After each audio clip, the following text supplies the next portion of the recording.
Hey guys, Scott here. Today I want to talk about the end transmission patch we're going to get on the release of the chapter. Basically changes from the PTB. I just recorded this entire video muted, so I'm doing it again, and I hate everything. First, we're going to be talking about the Singularity and the changes that they made in there. Overall, since now I read it in the last video I just did for this, they are actually pretty perfect, honestly.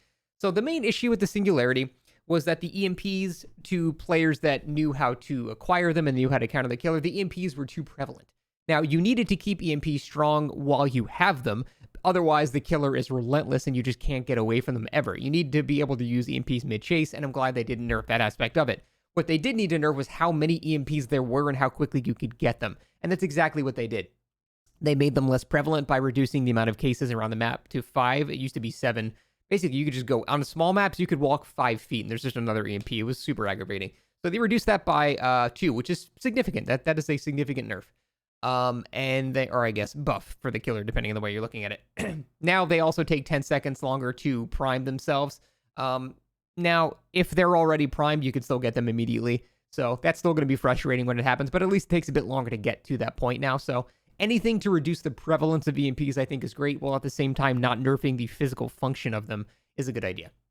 Additionally, they made it so if you're now holding an EMP, you do not see the auras of nearby cases to get another EMP, because that's something people would do. They would have a primed EMP in their hand. As soon as you tag them, instantly remove the marker, and then they could see while they're holding it where to route to while they're switching back to their camera or switching back again.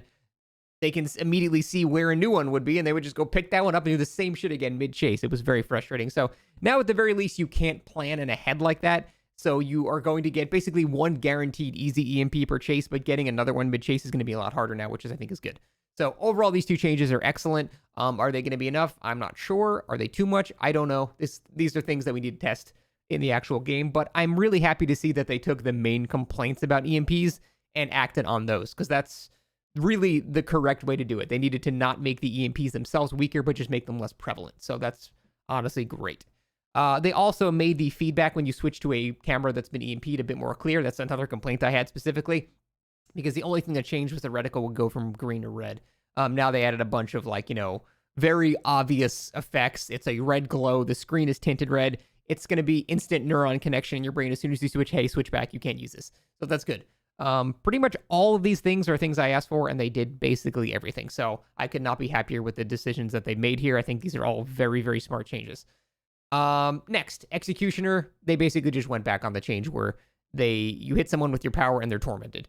They very clearly saw that was going to lead to an insanely high increase in tunneling and things like that. I don't know why they even decided to do this change to begin with. Pyramid Head is not a weak enough killer to justify an insane buff like that. There are killers way more deserving of buffs than Pyramid Head, so I'm glad they went back on that. Again, I don't know why they tried it to begin with, but at least they took the feedback and seeing that it's going to lead to a lot of very unfun things. So I'm very glad that they went back on that, frankly, unnecessary change. Next is Scavenger. This is the perk a lot of us are worried about. Basically, it allows you to get a new toolbox with no real downside. You just sort of get it, and there's nothing you have to do. It's not like Built to Last where you have to go in a locker and then sit in the locker for 12 seconds and leave the locker, then go back to your gen. So the time investment wasn't very clear. The old Scavenger basically, or even the new Scavenger, you just get it. You just get a new toolbox immediately, and that's why it was so insanely strong. There was no downside. You just got a new one. At the downside of you could only use it once per match, but still, I think with a good Commodious toolbox, with the potential of everyone having that was too strong.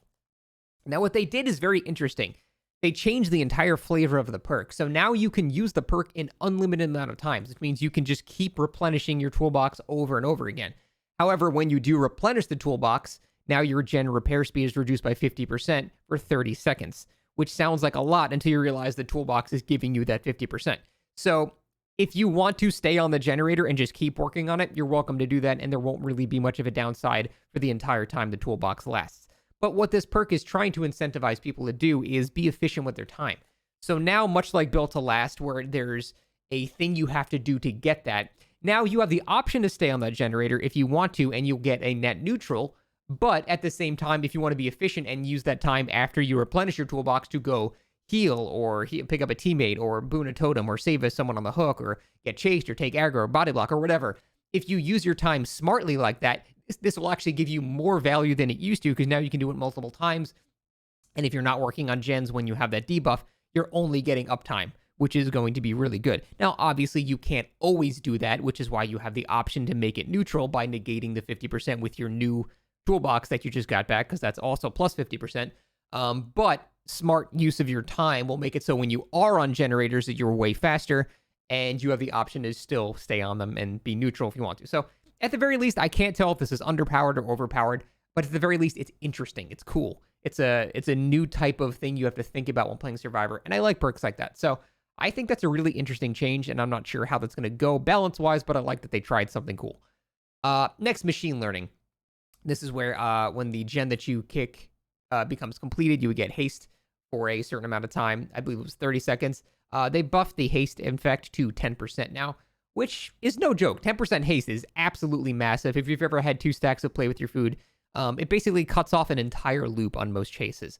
I still think this perk's really situational because it has to be a gen that you kicked, and it has to be, you basically have to be chasing someone in that 30-second window after the kick generator completes, but that person is going to be pretty fucked in a chase because you're going to be cruising when that happens. So I'm not a fan of perks that are only set to happen X amount of times, although I do like Pain Resonance, so I guess that's not entirely true. But the haste effect it's a notable buff. 3% seems like not a lot, but when you compare the relative chase speeds, that's very significant. That's why the other perk where you get a 3% speed buff while injured, we're all very worried about, because that 3% is way more significant than you think if you think about the differences in speed, and they actually haven't touched that perk at all. So, will this be worth using? Yeah, I think it'll be worth messing around with. Will it be a meta perk? Super good? I think it's too situational. But I don't think it's a joke of a perk anymore. I think that's 10% is a lot of speed. So we'll see how that goes. Forced Hesitation. This is the perk that kind of incentivizes you to slug. Basically, when you down a survivor, everyone that's nearby gets hindered. So if you have people that are nearby, someone trying to body block or whatever, or they're finishing a gen together or whatever reason, then this perk is very useful. The problem is the worst thing survivors can do is group up. So this perk basically only benefits when survivors are doing the thing they shouldn't be doing, which is grouping up to begin with. But I'm also not stupid and realize sometimes you have to group up if you have to pick up a teammate that's on the floor, if you have to unhook somebody. Sometimes you have no choice. You have to pick somebody up. I can think of scenarios where this is going to be really obnoxious. For example, you are going for your, proxy camping a hook, and you hit someone that's going for the save. They take the speed boost, then they go for the save, and then you down that person as they complete the save. Now the person that got unhooked is moving 20% slower for a decent amount of time. That's going to basically completely and over negate their speed boost that they get after unhook. This actually might make tunneling a lot easier the way that it's working. I didn't really think about that the first time I read about this perk, but buffing that even more that might be rough for tunneling, so I'm a little worried about that. On the same token, for not tunneling, when people are just grouped up, someone trying a flashlight save, a 20% slowdown is incredibly strong. That is basically going to guarantee you a hit on anyone else that's nearby. If you combine that with Infectious Fright, you're basically going to, at the very least, always get an additional hit on somebody if they're nearby. Now, the radius is still pretty small, so they do have to be very close. But I can think of a couple of scenarios where that's really strong, and I am worried a bit about the whole tunneling aspect if I understand how the perk works correctly. But yeah, that's pretty much it. Overall, these changes are great. I pretty much have very little, if no, complaints with any of these things.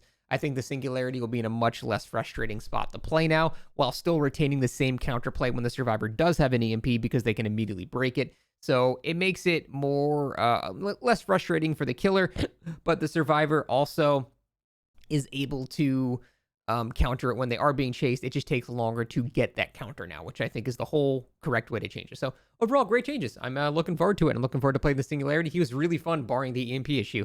So I think this is good stuff. Thanks for watching.